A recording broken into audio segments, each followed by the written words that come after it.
This is, as I said at the outset of the program, a mystery to be unraveled. And joining me to help me try to unravel that mystery in the absence of my trusty, dusty co-anchor Lisa Bloom, who's off this week, is Laura Sutnick. Laura Sutnick is currently a criminal defense attorney. I'm not going to hold that against her. Well, yeah, I will, but we'll talk about that later. Laura is formerly, though, a prosecutor for the Kings County District Attorney's Office here in New York. Laura, it's a pleasure. It's the first time we've had a chance to talk at all and do a show together, and I'm looking forward to it. I hear great things about you, despite the fact that you became a defense attorney. Well, it's nice to be here, and it's also nice to be a defense attorney. Yeah, oh boy, here we go. We're going to have some fun today. Laura, let's start off with one of the big issues here, the lack of physical evidence.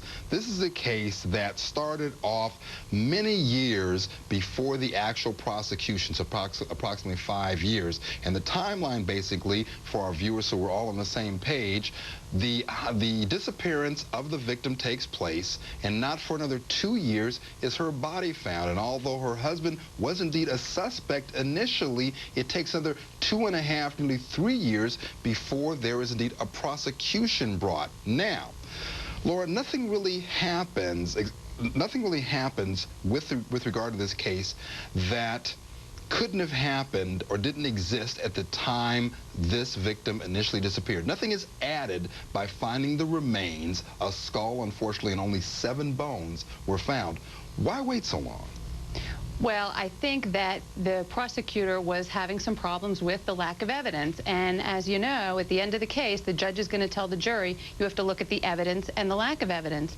And to me, as a defense attorney, this case lacks physical evidence, and it does lack evidence that can convince a jury beyond a reasonable doubt that a certain person committed the crime. See, Laura, I'm not going to let you get away with that. I want you to put your prosecutor hat on now. You were a prosecutor, at least at this point in your career, longer than you've been a defense attorney, and I know that because we talked just moments ago.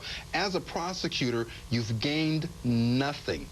I'll take that back, or at least we frame that. You've gained the fact that now her disappearance and death is a certainty, and the fact that although the remains of Beverly Watson were found 20 miles or so from where the victim and the defendant lived, it was in an area that was very familiar to the defendant. But in terms of physical evidence, there still is not much. Why do you prosecute now 5 years later as opposed to prosecuting weeks after this disappearance? Well, now that you have a body, you do have more of the story. And one of the things that you want to talk to the jury about is the beginning and end of the story. And you didn't have the end.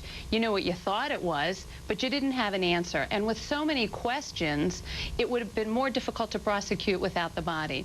The other thing that I think is significant is this body was found on a road, and it was a dirt road. It turns out that some of the dirt that was in the victim's car was consistent with where she was dropped off. So you do have a little something. It may not be the beginning and end of the case, but it certainly is something that a prosecutor can use as just a stepping stone along the way to guilt. Okay, last question to you with regard to this.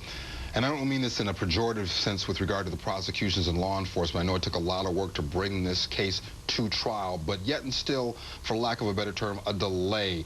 2.5 to 3 years after the body is found of Beverly Watson, there is that amount of time went by before the actual prosecution. Is that all just reinvestigation, or do you think that there was a hesitancy there about, should we really go forward with this or not? I think it was probably it was probably both. I think there was certainly a hesitancy about going forward because as a prosecutor, you have a responsibility to fully investigate the case, and you want to bring cases that you believe you can get a conviction. And if the prosecutor had some issues about whether or not they had enough evidence to go forward, certainly they did the right thing by waiting. So perhaps in that case, they wanted to wait for a little while. In addition, they did find out more things. I mean, it is significant to show the jury a picture of where the body was found, because they can look at that and say, oh, this is a picture, it's evidence. It is significant to have a witness testify, I was walking in this area and I saw a skull and we did a search and we found more bones. That's another piece of the story that the jury can use when they're looking at the entire case. Well, indeed, some cases are tried, Laura, with cases, with situations where there is no body.